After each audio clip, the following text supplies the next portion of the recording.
말씀은 사무엘상 24장 1절에서 7절 말씀입니다. 우리 한 목소리로 함께 읽겠습니다.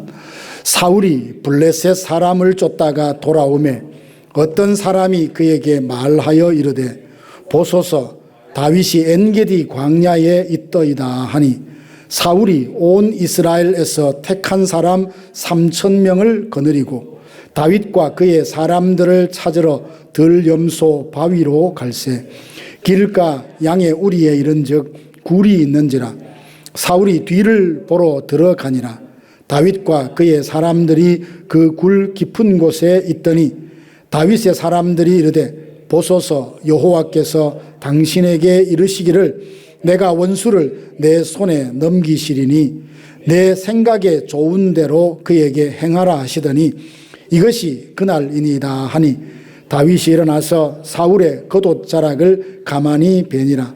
그리한 후에 사울의 옷자락 뱀으로 말미암아 다윗의 마음이 찔려 자기 사람들에게 이르되 내가 손을 들어 여호와의 기름 부음을 받은 내 주를 치는 것은 여호와께서 금하시는 것이니 그는 여호와의 기름 부음을 받은 자가 됨이니라 하고 다윗이 이 말을 자기 사람들을 금하여 사울을 해하지 못하게 하니라.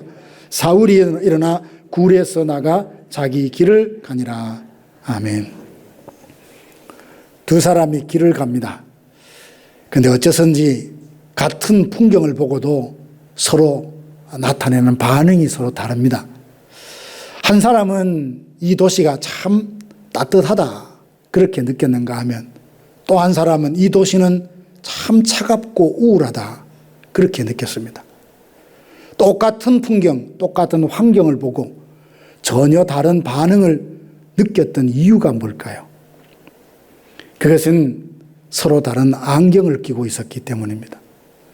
노란색 선글라스를 끼고 있는 사람은 그 도시를 참 따뜻한 도시다 이렇게 봤고 푸른색 선글라스를 끼고 있는 사람은 이 도시는 참 차갑고 냉정하다, 우울하다 그렇게 봤다는 겁니다.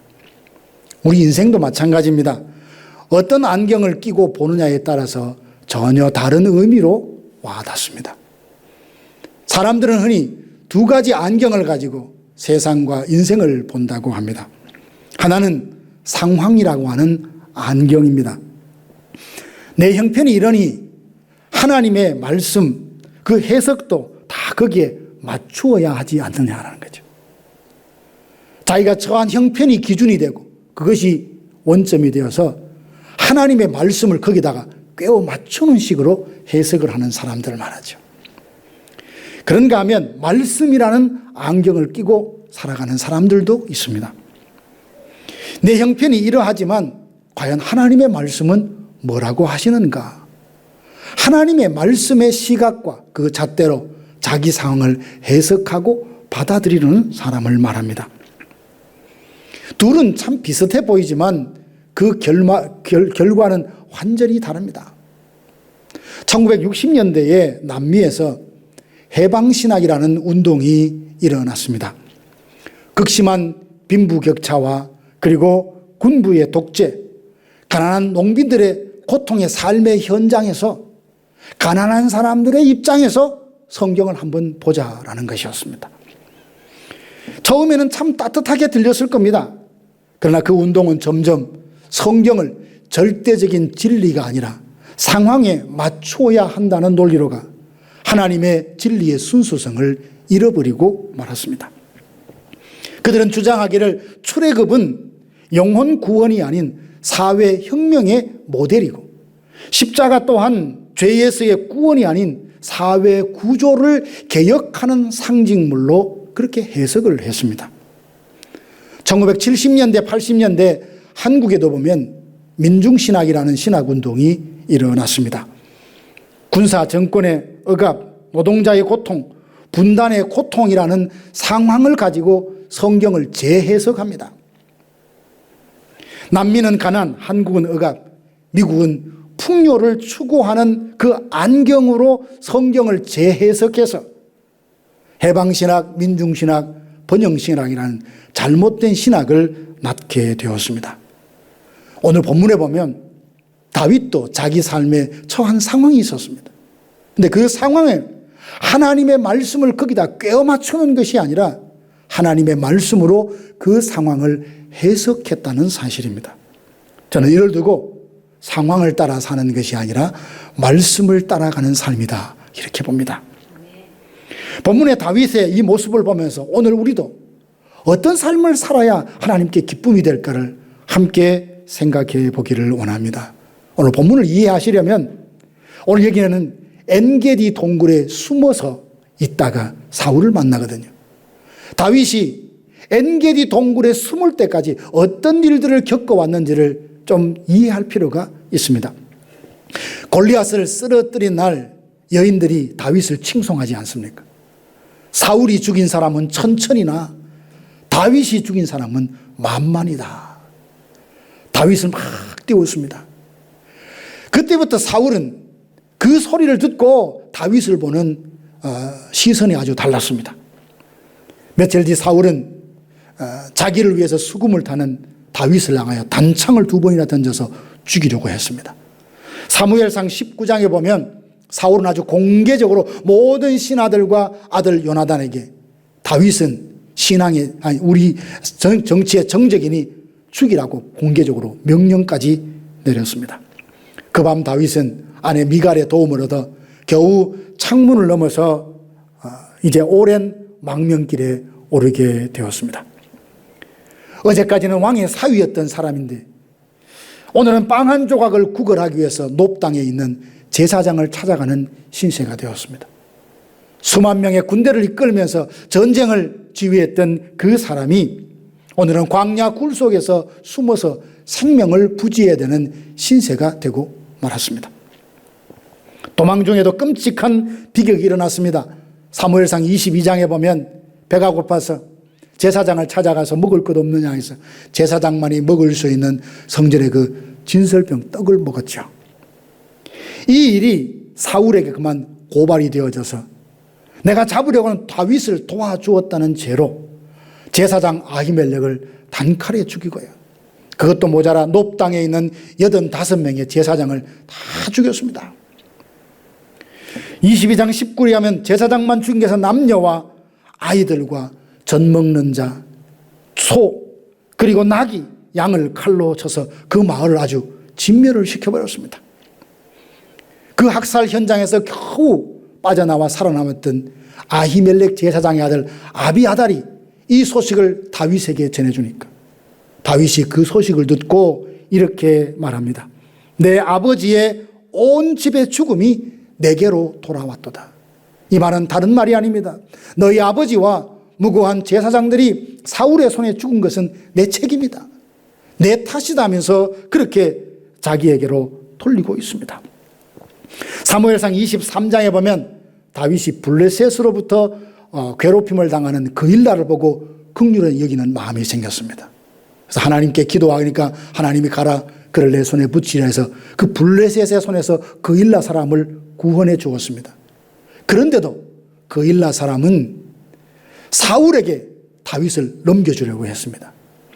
십 사람들은 다윗이 어디에 있는지 사울에게 밀고를 했습니다. 그러니 다윗의 입장에는 믿을 사람 하나도 없었고 안전하게 숨을 곳 하나도 없다는 참 힘겹고 고단한 삶을 살았던 겁니다. 이렇게 십수년을 살아오다가 오늘 그 엔게디 동굴에서 사울과 대면하게 되었습니다.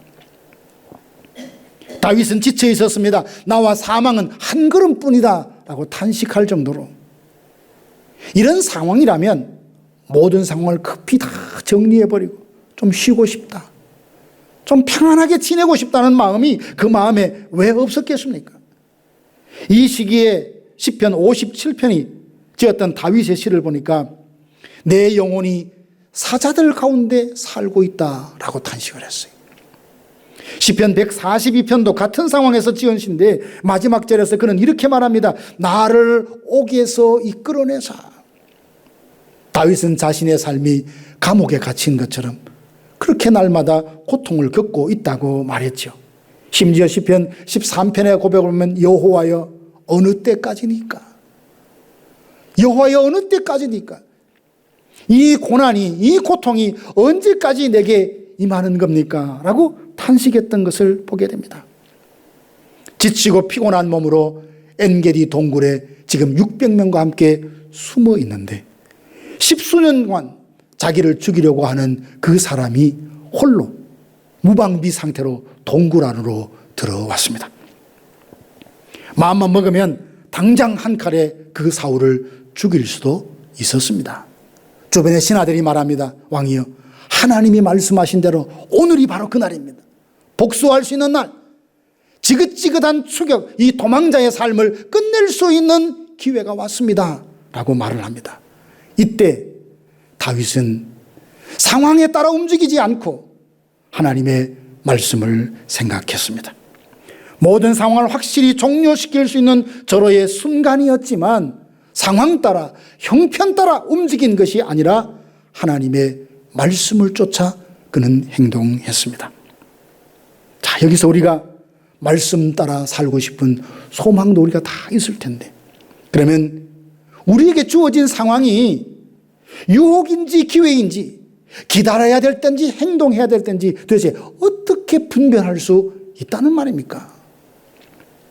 다윗이 마주한 상황이 유혹인지 기회인지 어떻게 분별할 수 있습니까?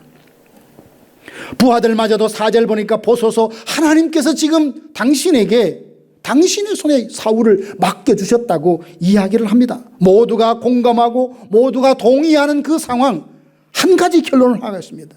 당장 사울을 죽이고 이제 좀 편안하게 살자.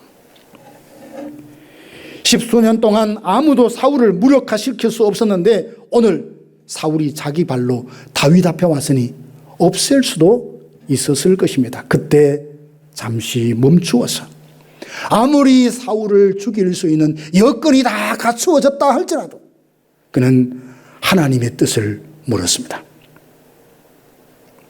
칼빈이 이런 말을 했다고 합니다. 섭리는 우리에게 일어나는 일을 말해주지만 우리가 그 상황에서 무슨 일을 해야 할지는 오직 하나님의 말씀을 통해서 답을 찾아야 된다. 맞습니다. 상황이 아무리 순조로워도 상황이 풀린다고 해서 다 하나님의 뜻이다 라고 단정 지을 수는 없습니다. 선지자 요나를 보세요. 하나님께서 요나에게 니느웨로 가서 하나님의 말씀을 전하라 하셨습니다. 그런데 요나는 싫었습니다. 자기 생각에는 니느웨는 구원받아야 될 도성이 아니라 하나님의 진노 가운데 멸망받아 마땅할 성이라고 생각했습니다. 근데 하나님은 자기를 그곳에 보내서 말씀을 전하라고 합니다. 요나는 그래서 여호와의 낯을 피해서 니느웨와 정반대 방향 다시스로 가기 위해서 요파 항구로 갔습니다. 그런데 항구에 도착하자 보니까 이미 다시스로 가는 배가 딱 정박해 있습니다. 상황으로 보면 얼마나 순조롭습니까? 모든 것이 다시스로 가도 좋을 법한 상황으로 다 이어집니다. 그렇다고 해서 하나님의 낯을 피하여 도망가는 그의 삶이 하나님의 뜻이겠습니까? 아닙니다. 상황은 순조로웠지만 그 길은 하나님이 기뻐하시는 길이 아니었습니다. 반대로 하나님이 정말 기뻐하시는 길임에도 불구하고 가로막힐 때가 있고 반대를 만날 때가 있고 핍박을 만날 때가 있고 조롱을 받을 때도 있습니다. 우리가 뭔가를 선택할 때는 상황이 참조할 만한 조건이지 그것이 우리의 행동을 결정할 수 있는 절대적이고 최고적인 기준이 되면 안 된다는 말입니다. 가끔 그럽니다. 우리의 마음 감정도 중요하지만 하나님이 기뻐한 뜻이 아님에도 불구하고 내가 그렇게 하려고 하니까 마음이 편안하다. 내 마음이 편안하니까 이건 하나님이 좋아하시는 뜻인가 보다라고 생각하며 죄를 짓는 그런 분들도 종종 봤습니다. 여러분, 상황은 우리가 어떤 행동을 할 만한 근거로 삼을 것이 결코 못 된다는 겁니다. 그래서 무엇이 기회인지 유혹인지 분별해야 되는데 이 분별을 위해서 아주 깊은 통찰을 주는 책이 하나 있더라고요. 노벨 경제학상을 받았던 다니엘 커너먼이 지었던 책인데 생각에 관한 생각이라는 책이에요. 이 책에 의하면 사람의 뇌 속에는 두 가지 시스템이 있다는 거죠. 생각하는 시스템. 하나는 뭐냐 하면 빠른 생각이라는 겁니다. 직관적으로, 감각적으로 퍼뜩 생각하는 것. 사울이 동굴 안으로 들어왔을 때 부하들이 왕이여, 다윗이여, 지금입니다 라고 하는 그 생각은 빠른 생각이라는 거죠. 그런가 하면 우리 뇌에는 시스템 두 번째 시스템이 있는데 느린 생각이 있습니다. 이성적이고 여러 가지 상황을 고려해서 판단하는 것을 말합니다. 다윗이 행동하기 전에 먼저 멈추어서 생각해 봅니다. 하나님이 뭘 원하실까? 이 상황에서 내가 어떻게 하는 것이 하나님께 기쁨이 될까라고 깊이 생각하는 거죠. 그래서 카너먼은 이 책에서 이렇게 말합니다. 인간이 결정적인 실수를 하는 거의 모든 순간은 빠른 생각이 느린 생각을 압도할 때이다. 어떤 때는 직관적으로, 그죠? 감각적으로 선택하고 행동해야 될 때가 있지만 대부분은 굉장히 위험합니다. 더 위험한 건 뭐냐 하면 직관적으로, 순간적으로 급하게 판단해 놓고 시간이 지나면서 그 느린 생각으로 자기가 했던 일을 정당화하고 합리화하는 조건을 맞추는 것. 이것이 굉장히 교활하고 무서운 겁니다. 사단은 그래서 우리를 공격할 때 당장 하라고 우리에게 조급한 마음을 주어서 행동을 저지르게 합니다. 그러나 성령은 우리를 멈추어 서서 생각하게 합니다.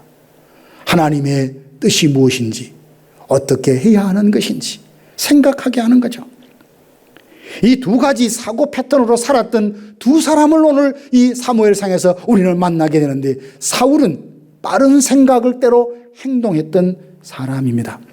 사무엘상 13장에 보면 그런 전쟁에 나가려고 사람을 모아서 사무엘을 길갈에서 기다리고 있었습니다. 7일 만에 오리라고 했던 사무엘이 드디어 오자 사울의 마음에는 마음이 급해지기 시작했습니다. 함께했던 사람도 흩어지기 시작하니까 안 돼. 내가 왕이지만 제사장만이 할 수 있다는 그 제사 지금 내가 드려야지 하고 번제를 드려버렸습니다. 번제를 드리자마자 사무엘이 도착해서 사울에게 한 말이 뭡니까? 왕이여, 왕은 지금 망령되이 행하였습니다 라고 책망을 하면서 하나님께서 이 일로 하나님의 마음에 드는 다른 사람을 왕위에 세울 거라고 이야기를 하게 되죠. 거기서 멈추지 않습니다. 사무엘상 15장에 보면 사울은 또 한 번의 큰 의도적인 실수를 하죠. 아말렉을 진멸하라고 하나님이 말씀하시고 그렇게 할 수 있는 능력까지 주셨는데도 불구하고 그는 순간 빠른 생각대로 행동을 합니다. 눈에 보니까 보기 좋은 그런 짐승들은 진멸하지 않고 살려두었습니다. 그리고 이 일을 두고 사무엘이 책망하니까 여호와께 제사하기 위해서 남겨놓았다라고 하며 자기 욕심을 하나님의 일로 둔갑시키며 회개하기보다는 변명하죠. 이게 빠른 생각을 쫓아 살아가는 사람의 전형적인 모습이에요. 그러나 다윗은 어떻습니까? 부하들의 외침, 10수년의 피로 600명의 시선, 모든 상황이 지금 사울을 끝내라고 하는 여건이 갖추어졌음에도 불구하고 멈추어 서서 하나님의 말씀을 생각합니다. 하나님은 뭘 원하실까? 하나님은 뭘 기뻐하실까라는 것을 생각하고 자기 편한 대로가 아니라 말씀을 따라 그 행동을 멈추는 것을 보게 됩니다. 우리도 어떤 상황 앞에 섰을 때 사울처럼 직관적으로, 감각적으로, 빠른 생각대로 행동할 때가 있습니다. 마주한 상황이 유혹인지 기회인지 분별하려고 하면 다음 세 가지를 곰곰이 점검하며 우리 생각을 좀 느리게 여러 상황을 돌아볼 필요가 있습니다. 먼저는 과정과 수단에 대해서 점검을 하는 겁니다. 내가 하고자 하는 이 일에 모든 과정과 절차가 정말 정당하고 정직하고 성경적인가를 먼저 물어봐야 합니다. 뿐만 아니라 과정과 수단을 점검했다면 내 동기와 감정까지도 돌아봐야 됩니다. 내가 일을 왜 하고자 하느냐? 마음이 너무 급하기 때문에, 아니면 내가 눈에 보이는 어떤 이익을 위해서 내가 많은 사람들에게 나 자신을 드러내기 위한 동기로, 그런 감정으로 하려고 하는 것은 아닌지 점검하는 거죠. 그리고 여기 하나 더, 내가 일을 했을 때에 초래될 결과가 무엇일 것을 미리 예측해 보는 겁니다. 과연 이 일을 했을 때, 이걸 취했을 때, 내가 그 자리를 얻었을 때에 모두에게 유익할까? 이제까지 되어진 모든 일이 빛 가운데 다 공개적으로 드러났을 때 이건 과연 수치를 당할 일이 아니라 칭찬받고 존중받을 일인가? 과연 이 일이 공동체의 덕이 되는가? 결과를 미리 예측해 보라는 것이요. 과정과 수단, 동기와 감정, 결과를 예측하고 점검하는 동안 우리는 생각이 느려지면서 여러 상황을 생각해서 죄를 지을 수 있는 가능성을 줄여갈 수 있는 겁니다. 사랑하는 성도 여러분, 우리 삶에도 순간순간 해결될 수많은 상황들과 맞닥뜨릴 것입니다. 그때 빠른 생각대로, 내 감각대로, 적극적으로 생각이 떠오르는 대로 함부로 말하고 행동하지 말고 잠시 멈춰서 느린 생각으로 하나님이 뭘 원하실까? 하나님이 이 상황을 허용하신 이유가 무엇일까? 이 상황을 통해서 나를 어떤 사람으로 빚으시기를 원하시는가? 느리게 생각하며 하나님의 뜻을 묻고, 그래서 말씀을 따라 행동하고 살아가는 저와 여러분들 되기를 주님의 이름으로 축원합니다. 이게 지혜로운 사람이죠. 참 우리가 안다고 해서 모두 다 그렇게 살 수 있는 것은 아니잖아요. 그러면 말씀을 따라 살아갈 필요성을 느꼈어요. 이렇게 하는 것이 하나님의 말씀을 따라 사는 것이라는 깨달음도 왔어요. 그러면 실제로 말씀 따라 살기 위해서 우리 안에 길러야 될 자질들이 있습니다. 다윗의 경우로 보면 먼저 하나님의 주권을 인정하는 태도, 이 믿음이 다윗에게 있었습니다. 6절에 보니까 다윗은 사울을 여호와의 기름 부음을 받은 자라고 부릅니다. 얼마든지 다른 표현으로 사울을 묘사할 수 있습니다. 질투심에 사로잡힌 사람, 악령이 사로잡혀서 번민하는 사람, 충성을 모욕하며 오해해서 정적으로 여기는 사람, 얼마든지 다른 표현을 써서 사울을 표현할 수 있는 말들이 있어요. 그런데 다윗은 그 사울을 향하여 뭐라고 말합니까? 하나님이 기름 부어 세운 사람이라고 말하고 있어요.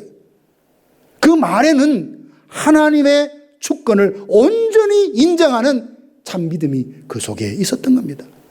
그 사람을 보면 볼품없어요. 그 사람이 하는 행동을 보면 수용이 안 돼요. 하지만 하나님이 그를 아시고도 그를 인정하고 하나님이 아시면서도 그를 허용하시고 용납하신다면 하나님이 인정하시는 그 권위를 나도 온전히 받아들이겠다는 태도, 이게 말씀대로 살아가게 하는 너무나 중요한 자질이에요. 우리가 사사기 말씀을 얼마 전에 새벽에 함께 나누었죠. 사사시대 특징은 자기 소견에 오른 대로 살아가는 거예요. 왕이 없으므로, 아니 왕이 없는 것이 아니라 하나님이 왕이시라는 사실을 부정을 하니까 내가 왕이 되어서 내 좋은 대로 그렇게 살아가는 시대가 사사시대였습니다. 어쩌면 지금 이 시대가 사사시대를 방불할 만큼 그런 세태, 그런 사고관념으로 살아가는 사람들이 어디 한둘이겠습니까? 하나님의 뜻은, 하나님의 말씀은, 하나님의 기준은 분명히 정해져 있습니다. 거기에 양보도 타협도 있을 수 없는 절대적인 기준이 있음에도 불구하고 많은 사람들이 자기 상황에다 그 말씀을 꿰어 맞춰서 자기 좋을 대로 해석하고 받아들입니다. 하나님의 뜻이 아닌 것을 하나님의 뜻이라고 주장하는 일들이 얼마나 많은지 모릅니다. 그러므로 우리는 먼저 하나님의 주권을 온전히 인정하는 이 태도, 이 믿음이 있어야 말씀대로 살아낼 수 있는 출발점이 거기서 나옵니다. 그런가 하면 약속이 성취될 때까지 소망 가운데 기다릴 줄 알아야 됩니다. 우리는 가끔가다 주로 어떤 실수를 합니까? 여쭤보면 오래 참지 못해서 분노하고 결정하고 막 이렇게 실수를 많이 한다고 그렇게 이야기를 합니다. 약속이 성취될 때까지 소망 가운데 오래 참고 기다리는 것, 갈라디아서 5장에 의하면 성령의 충만함을 입으면 성령의 열매 중에 사랑과 희락과 화평과 오래 참음, 성령이 충만함을 입으면 성령이 내 안에서 오래 참고 하나님이 하나님의 방법으로 소망을 이룰 때까지 기다려지는 것이 가능해집니다. 그래서 우리가 성령의 능력을 힘입고 욕심을 따라 쫓지 아니하고 성령을 쫓아 행하면 그 성령이 내 안에서 은혜를 주시고 감동 감화하셔서 말씀대로 살아낼 수 있도록 우리를 인도해 주십니다. 사울이 죽었으면 모든 것이 끝날 것 같은데 사울이 전쟁에서 죽었는데도 여전히 다윗은 이스라엘 전체의 왕이 되지 못하고 유다 지파만의 왕이 되어서 헤브론에서 7년 동안 기다렸습니다. 그가 오래 참지 못하고 하나님의 방법을 신뢰하지 못했다면 견딜 수 있었겠습니까? 끊임없이 불안해하며 자기 어떤 방법으로 뭔가를 만들려 했을 텐데 다윗은 약속을 믿고 그리고 묵묵히 하나님의 때까지 기다릴 줄 아는 사람, 이 자질이 들판에서 광야에서 길러진지라 말씀 따라 살아낼 수 있는 하나님의 사람이 될 수 있었습니다. 사랑하는 성도 여러분, 하나님께서 우리를 이렇게 정금 같은 믿음의 사람으로 말씀을 따라 살아낼 수 있는 사람으로 빚으시기 위해서 때로는 광야로 이끄실 때가 있고 물이 없는 사막으로 이끌 수도 있고 가시밭길로 걸어가게 하실 때도 있지만 그 모든 것은 우리를 유익하게 하고 우리를 말씀을 따라 살아가 마침내 복을 받을 사람으로 빚으시고자 하심이라는 사실, 그렇게 생각하면 불평할 것도 투덜걸 것도 염려할 것도 초조할 것도 아무것도 없습니다.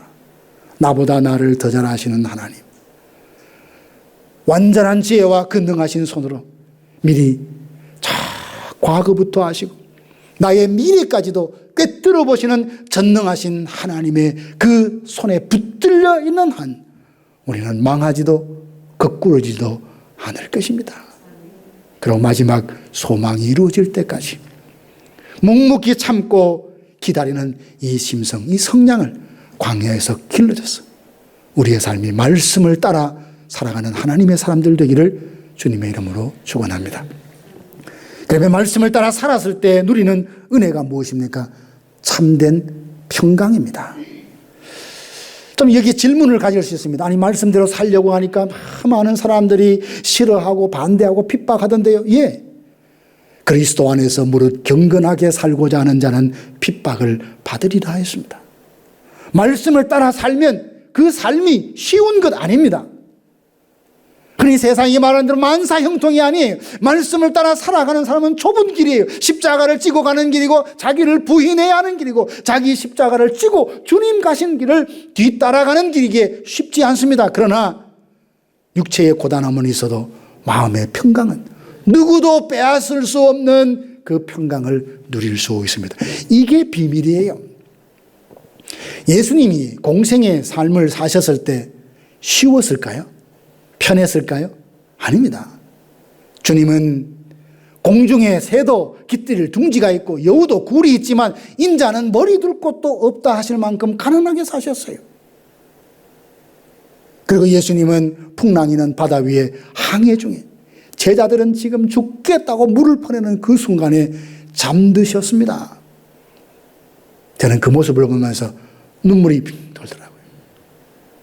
하나님이신 예수님이, 아무 죄 없는 예수님이 우리를 구원하시기 위해서 저렇게 열심히 사시다가 그 풍랑 중에 사람이 잠든다는 게 이해가 됩니까?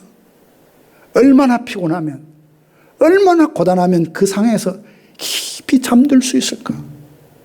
우리를 향하신 주님의 헌신, 열정, 사랑은 바로 그런 겁니다. 예수님은 말씀을 따라 사셨습니다. 하나님의 뜻을 따라 사는 것을 양식으로 삼으셨던 예수님이세요. 그런 예수님이니 육체의 몸은 고단했지만 그분은 풍랑 중에도 주무실 수 있을 만큼 마음의 평강이 있었습니다. 오늘 우리가 삶 속에 이런 영적 비밀을 체험해 볼 수 있기를 원합니다.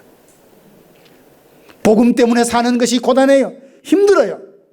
때로는 눈물겨워요. 하지만 주님이 가신 길이니, 주님이 함께 가자 하신 길이니, 주님의 손잡고 성령이 주시는 그 은혜와 능력을 힘입어서 함께 걸어갈 때 육신은 고단하지만 내 마음에 말할 수 없는 기쁨, 샘솟는 기쁨, 그 평강이 흘러 넘치는 걸 보면 야, 이것이 신앙생활이구나.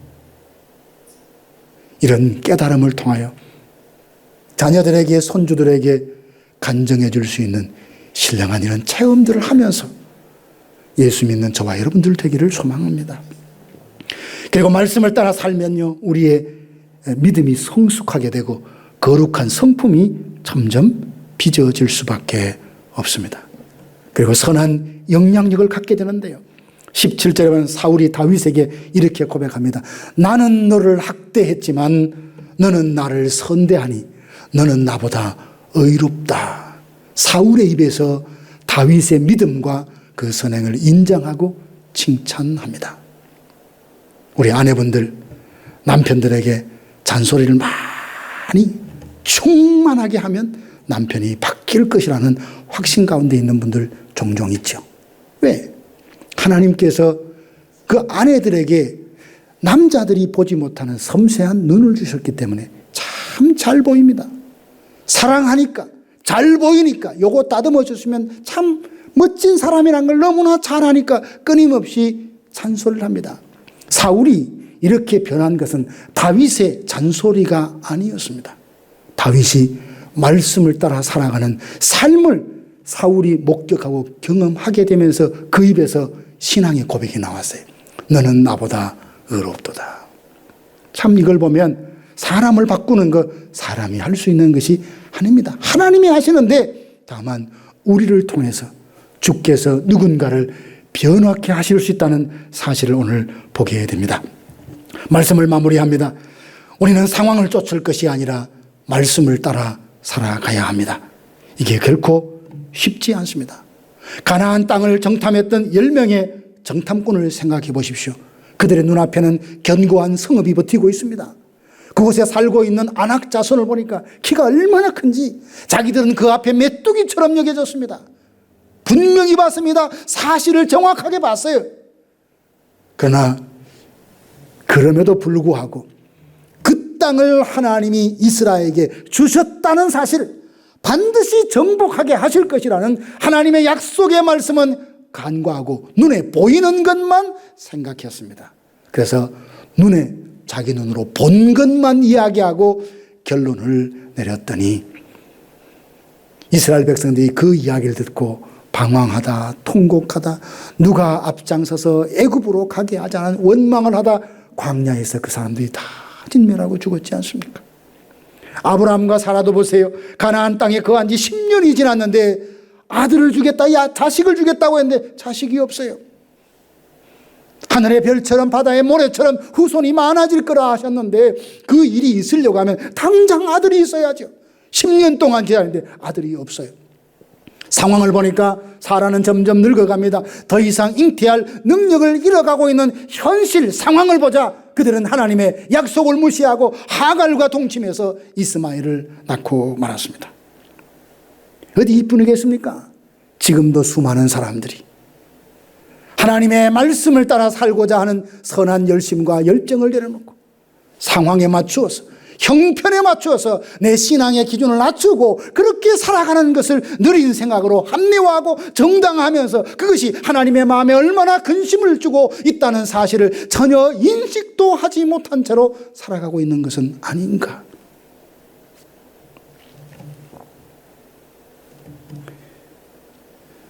오늘 우리에게도 오랫동안 견뎌온 어떤 어려움, 한 번에 그냥 정리하고 싶은 무거운 짐이 있을 수 있습니다. 사람들이 말합니다. 지금 당장 해버려. 지금 당장 벗어버려. 그럴 만한 여건도, 그럴 만한 명분도 있습니다. 그때 행동하기 전에 느린 생각으로 과연 이것이 하나님이 기뻐하시고 하나님이 용납하실 만한 일인가를 한 번쯤 더 생각하고 멈추어 서서 성령이 감동을 주시걸랑 하십시오. 이번 한 주 매일의 결정 앞에서 한 가지를 기억합시다. 나는 형편 따라, 상황 따라 행동하고 살아가는 사람이 아니라 말씀을 따라 살아가리라. 내 인생이 형편 따라, 상황 따라 이리저리 끌려다니는 인생이 아니라 확고하고 분명한 하나님의 말씀이라는 기준 위에서 그 원칙을 따라서 내가 살겠다는 이 분명한 각오와 결단이 저와 여러분 마음속에 충만하기를 주의 이름으로 축원합니다. 그래서 우리의 삶이 언젠가 주님 부르시는 그 순간 뒤를 돌아보면 예수 그리스도의 흔적을 남겼노라 고백하고 주님의 부르심을 맞이하는 저와 여러분들 되기를 주님의 이름으로 축원합니다.